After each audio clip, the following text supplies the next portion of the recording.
Right, in this video, I'm going to show you how I cut plasterboards. Why are you making noises? Kieran's having a laughing fit. Loads more ways. Right, in this video, I'm going to show you how I cut plasterboards. There's loads of different ways of doing it, and there's lots of different techniques. I'm going to show you what I do on a day-to-day basis, and how I get over all sorts of little problems. I'm going to show you the basics, and then I'm going to show you a few little advanced techniques. We're not going to cover absolutely everything, but enough to be able to get you started to go and do some plasterboarding. Now, some fellas will tell you they want the boards laid flat on the floor. Some fellas will tell you to stand them up against the wall and have them stood up on little packers at the bottom, little blocks of wood. But I prefer them like this, and there's a specific reason, okay? Get your boards stood up, get them packed nice and tight. You don't have them all over the place. Make sure they're all tucked in the bottoms. Yeah, there's no gaps at the bottoms. And you don't want them leaning too far. If they're leaning like that, and they're there for a day or two, are you on me, Kim? Okay, just checking, making sure you can see me. If they're leaning too far, they're going to curve them. So you want them sort of stood upright, but not too straight where they're going to tip forward and tip over. Alright? Now, when you're cutting a plasterboard, the first thing you need to do is come and measure first. So, your boards are 84, but they're now made metric. So they're 2.4 metres long by 1.2 metres high. I personally still work in inches, not metric, because when you're getting down to like the 2.4 range, when you're down here and you're trying to cut a board, you've got to go 195 and a half. It's easier to just say 77, it's less numbers, which it doesn't matter one number, but if you're cutting L shapes, and you've got to remember the length of the board, the width of the board, and the L shape, and it's all in metric. There's just, for me, I'm not that smart, there's too many numbers to remember, whereas if I just go in inches, it's less numbers, so it makes it a lot easier for me. The first board we're going to cut is going to go up here. Now, 15 and a quarter, yeah? I don't want to teach you to suck eggs, but when we're going in the inches, you've got 16, you've got an eighth, you've got 16 and a quarter, you've got 16 and 3/8, you've got 16 and a half, you've got 16 and 5/8, 16 and 3/4, and so on. You get the idea, don't you? The eighths are the ones in between each quarter. For instance, that's an eighth there, yeah? That's enough of the flipping tape measure lessons. Oh, another thing whilst we're talking about tape measures and tools, things that you'll need. Stamp knife, tape measure, get a pink tape measure. No one will pinch it, eh? Get a Stanley tape, it'll go missing. Get a pink one, right? And you'll be able to keep it. Window fitters, bricklayers and all that, they're going to pinch a pink tape measure, are they? Also, you don't need to go and get a massive tape measure. See fellas, and they've got like, a big flipping 10 metre tape or something. A board is 2.4 metres long, so your tape measure only needs to be 3 metres, which means they fit in your hand nice and easy, because when you're cutting your boards, you're not trying to hold on to like a flipping house brick at one end of the plasterboard. Staying on track, as we said before, 15 and a quarter. So, come over to your plasterboard. 15 and a quarter is there. There. Put a little mark in the board here. Yeah, there's your 15 and a quarter.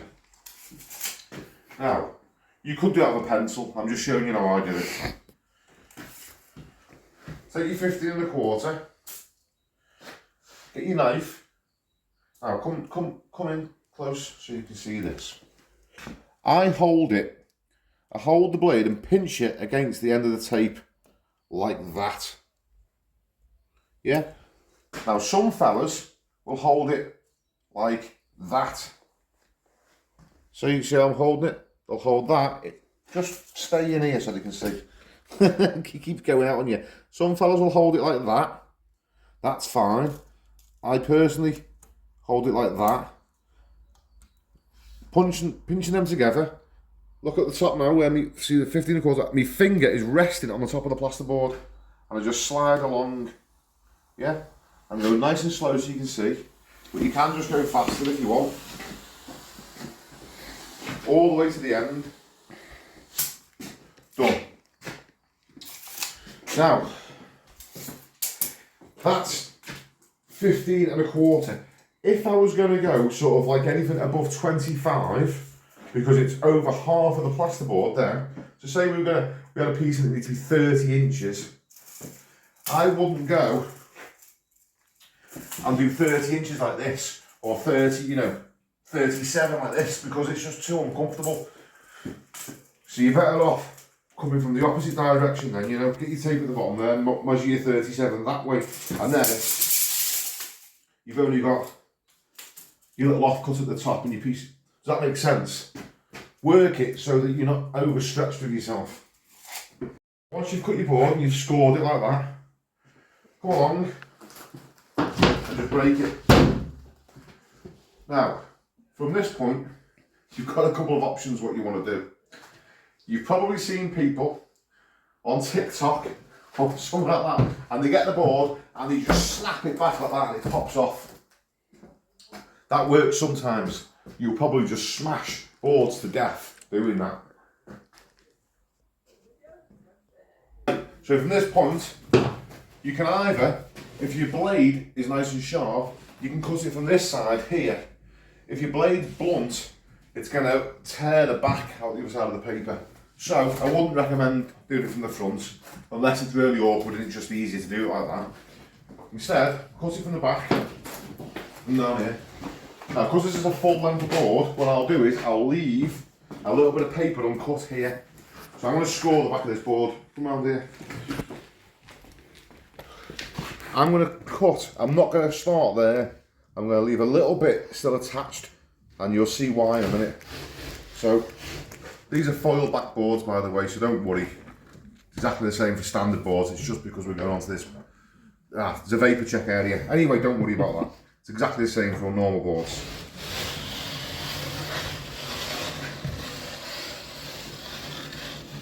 Now, see where I am down here?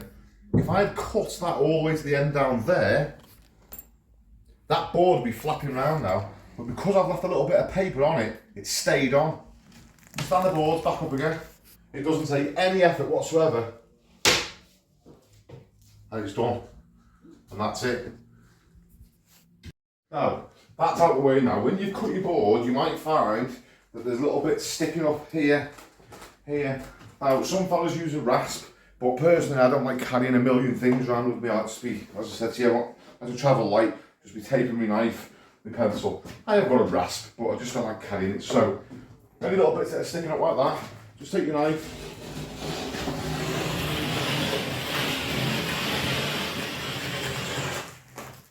That's then gone. Now, ideally, what you always want to do is cut off a manufactured edge, because it's nice and straight, yeah? Nice and easy, doesn't hurt your finger. If you cut off this edge now, it can potentially, you know, hurt your finger a little bit. After, doesn't at first, but after you've done like, you know, 70 plasterboards or something like that, it starts to get a bit irritating. So, a few little techniques for you. If you're doing loads of little strips, yeah, say you've got loads of little strips at 3 or something, yeah, cut your 3, don't snap it and break it off like that, just cut the next one 3, just measure off each line, and then cut and break them all at once. That saves you loads of hassle messing around. And as well, if you've stacked your boards nice, and they're all tight at the bottom, because your measurements will go out if they're out at the bottom now, if I wanted, say, a strip of 3 inches or 4 inches, rather than doing this here, I'll just measure it from there. There's my 4 inches, there's the bottom of it. I'll cut my 4-inch line straight across there, and my fingers run on this nice manufactured edge. Another little tip for you, when you've cut your board off like that, right, before you take it away, if you're worried about little bits sticking up and down, you know, where you'd normally get a rasp and smooth, as your board like that, there you go, perfect. 14, 35 and a half, right. Now, remember what we were saying before, you can either cut it from there, but it's a bit more uncomfortable, so I'll use the top of the boards, 14 there, and it needs to be 35 and a half long. Now, I can reach 35.5, it's just here. So it's there, that's where I'm going to cut 35.5. Now let's say for instance, I wanted this piece to be 70 inches long, yeah? So I'll put my tape on there, and by the time I get over to here, 70 inches is there, right? Now bear in mind, I'm right-handed, so I want to have my knife in my right hand and my tape in my left hand. That is too far to reach. So always make sure that you measure big measurements from the right-hand side of the board. I'll show you, look, so it's 70. So I'll do it from that side, measure from that side, mark me 70 off here, because then my tape is in this hand, my knife's in this hand, and I can cut it easy. You want to be doing all your cuts.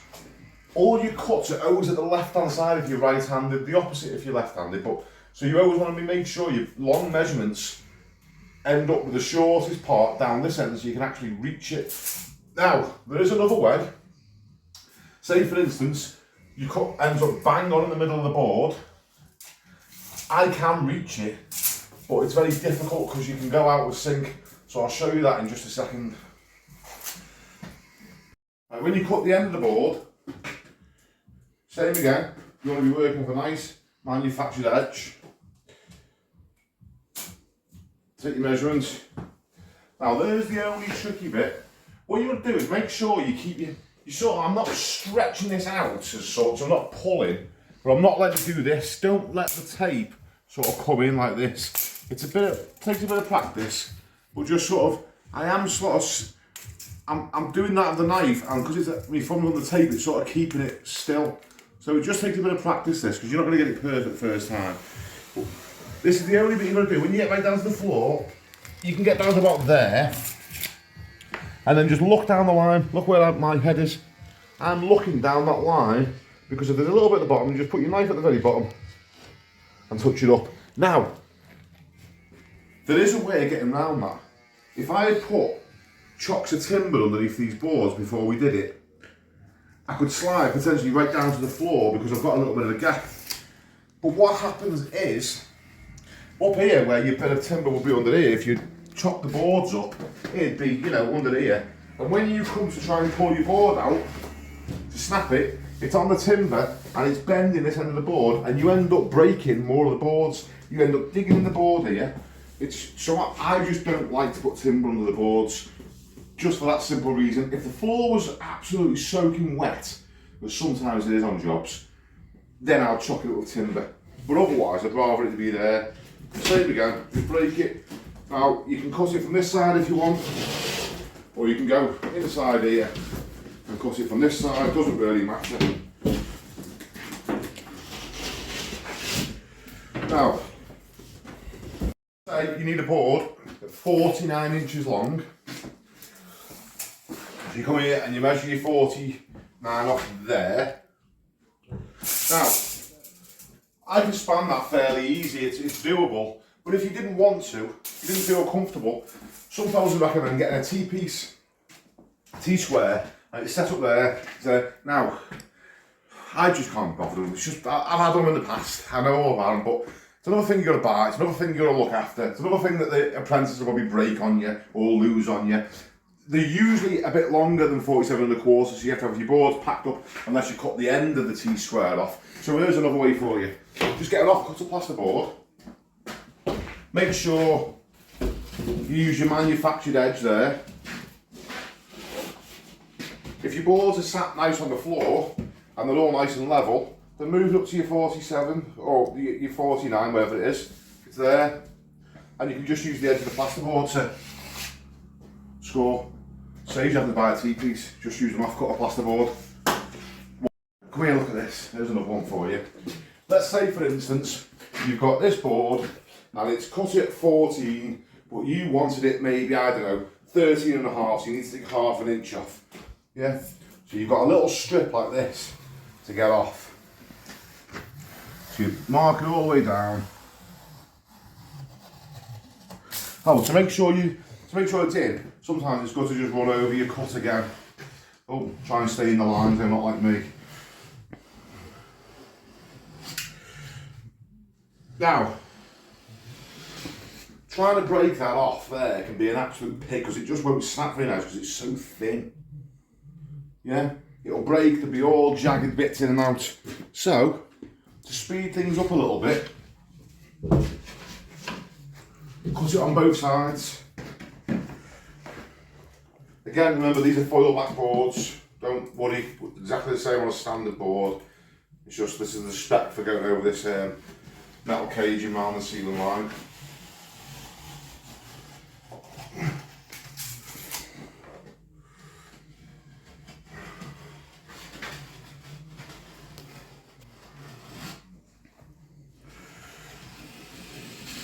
So the board's been cut on both sides.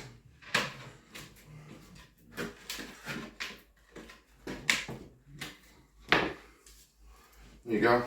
You can do perfect little cuts, lovely like that. I mean, you might have wanted to use this little piece for something, and you can do. But you've also cut it off there nice and neat. And again, if there's any little bits on your board that you're not happy with, you know, rather than getting a rasp, you know, if there's a little bit sticking out, the knife will take it off. You can do that. When I was on the site, if there was bits, because we were just running around the house like lunatics, just put it on the floor. And it's good to go. Imagine you've cut your board. I'd always recommend, whenever you measure a hole for the board to fit in, cut your board 1/8 of an inch too small, and that way it should just fit perfect. If you try and cut them exact, they always end up a little bit over. So let's just say, for instance, you've cocked up and it just won't fit in, it's a little bit too tight, and you need to take off literally, you know, a little nap, and that's dick, you know. There's not much to come off whatsoever.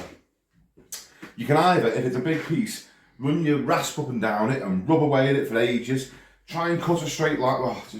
What can sometimes be easier is just take your board like this, yeah, hold your knife on a bit of an angle, and I'm just looking where this knife is. I'm just taking a chamfer off the board like this, yeah. So it's just a way of cutting it. It's not the neatest way, but if I took a chamfer off there, then it's very easy for me to gauge that I've got a nice straight line. And then I've just took off there a little fraction, and it's still fairly straight.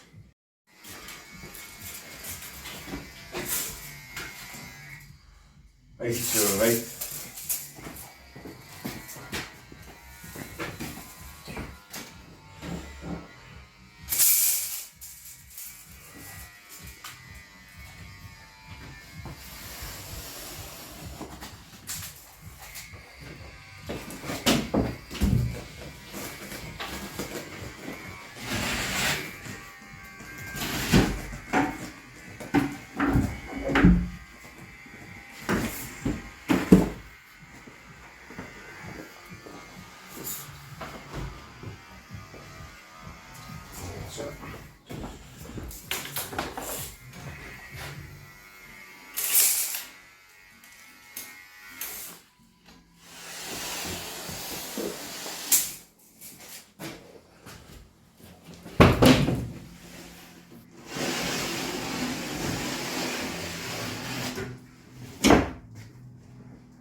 Now, I know there's going to be loads of fellas say, just use a collated screw gun, it's dead fast.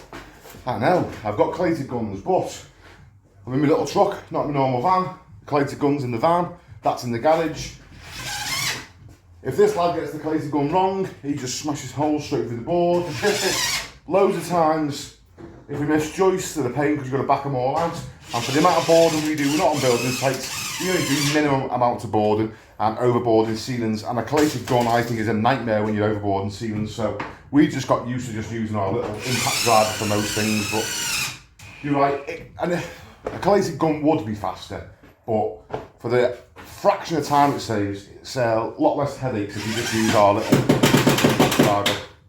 Another thing as well, sometimes you get a board and it won't be a perfectly straight cut you need, it'll be a slight angle. You know, it could be you need it 15 on this side and 20 on this side, it's going to be cut on a slope, so you can't move it up by sliding down. Now, you can take the board, lay it on the floor, you know, get yourself a straight edge and try and draw down it, but your straight edge isn't as long as the board, so that makes it difficult because you're trying to look down the straight edge to make sure it's lined up with the other line. Another way of doing it, you know, let's just mark the board. Let's just say this side we need it to be here, and this side we need it to be here, yeah? Now, another way you could possibly do it is to just hold your tape on there, hold it up to there, and sort of freehand it down the tape, you know, and work your way down, freehanding it. That's doable. Not very nice, you've got to have quite a steady hand, but it is doable, you know, I've done it like that. I mainly do it like that. But if you're a bit worried and you want to get it absolutely spot on, try this way.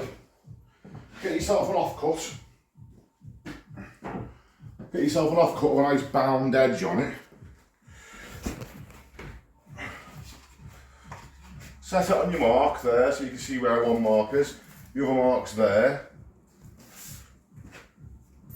Oh. Pretend you didn't see that screw fall off. Just pretend that stayed on, okay?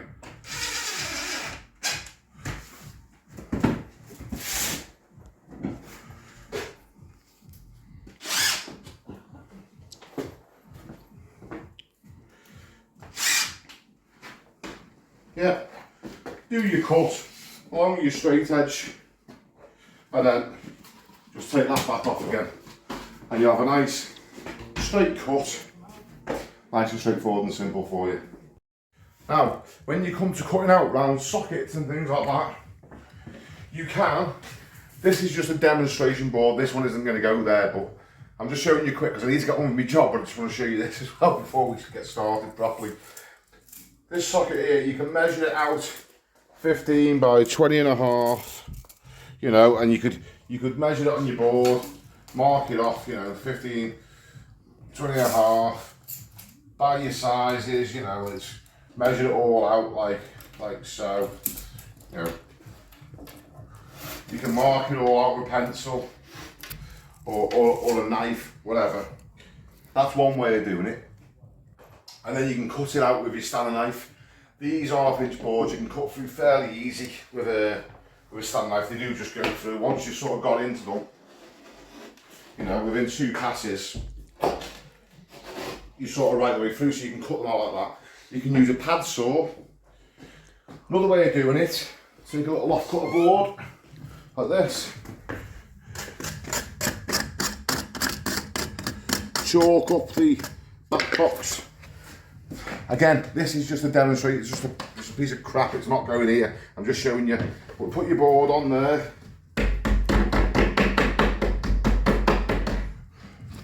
Spin it round. And it basically marks it out. This is foil back, so it doesn't show you exactly, you know. If it was on the brown side of a normal board, which are buried back here, you'd see the white outline of it very easy. Then you can, again, go with your Stanley knife or your pad saw, or I prefer, just because it's easier,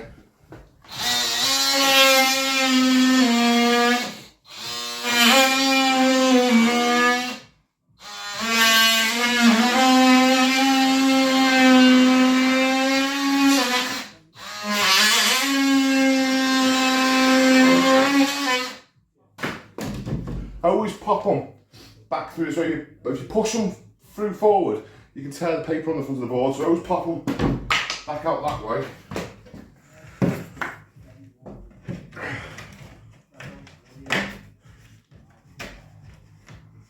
Then you're on. Another little thing you can do if you're beginning and you're trying to get used to sliding down with your tape.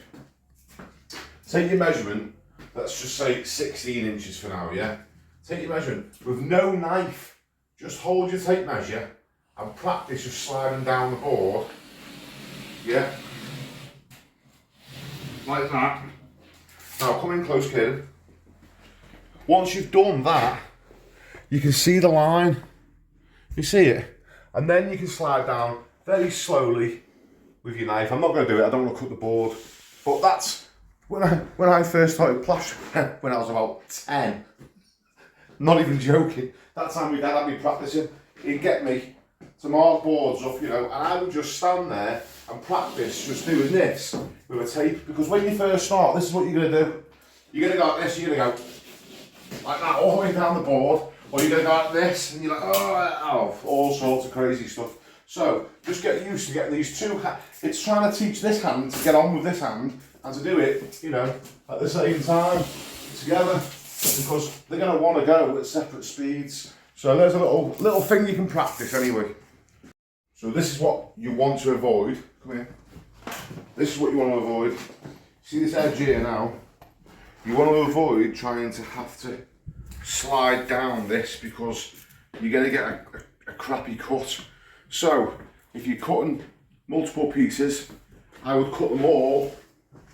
I'll give you, you know, I'll do my first cut, and if I can reach, I'll do my other cut, you know, I wouldn't break it off and then cut the next one, break it up and cut the next one, because you're going to be working on this all the time. So now your option is, again, because you haven't got this on skids, you can slide your board down. This is all about, this is why you've got to have your boards packed solid, a nice tight pack. If they're all kicking out and they're all twisted and all up and down, it's a nightmare. So keep your pack nice and tidy when you're loading on, when you're loading out. And then this now, if I were a piece at say 8 inches, you know, instead of sliding down there 8 inches, I can just work off the factory cut edge down here, you know, and slide down that way, and it's going to be a lot neater. But I can't stress that enough. Again, if you're doing the same thing, if you're working off this factory edge up here and you're doing a cut down here, but all your boards are kicked out, you know, if you haven't packed them tight at the bottom corners, you know, if the boards aren't all stacked nice and neat, then it'll all go wrong. So you've got to stack them neat, and then you can work off the board behind for a nice neat edge to slide along.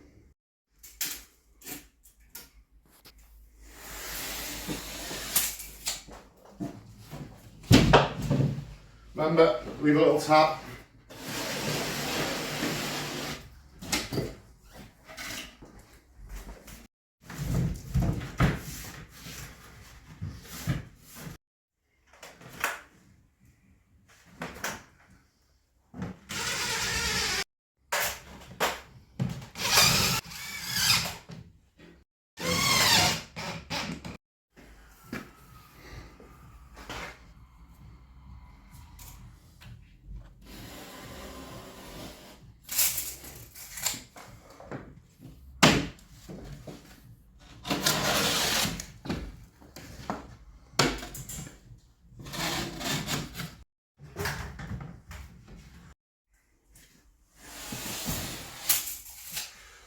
Right, hope you got a few tips and tricks from that, learned something. If you want to subscribe to the channel, which if you haven't already done that, I don't know why, but you can do that here. If you appreciate everything I told you and you want to buy me a pint, you can do that here. YouTube is going to recommend the video for you down here. Nothing more to say. Adios.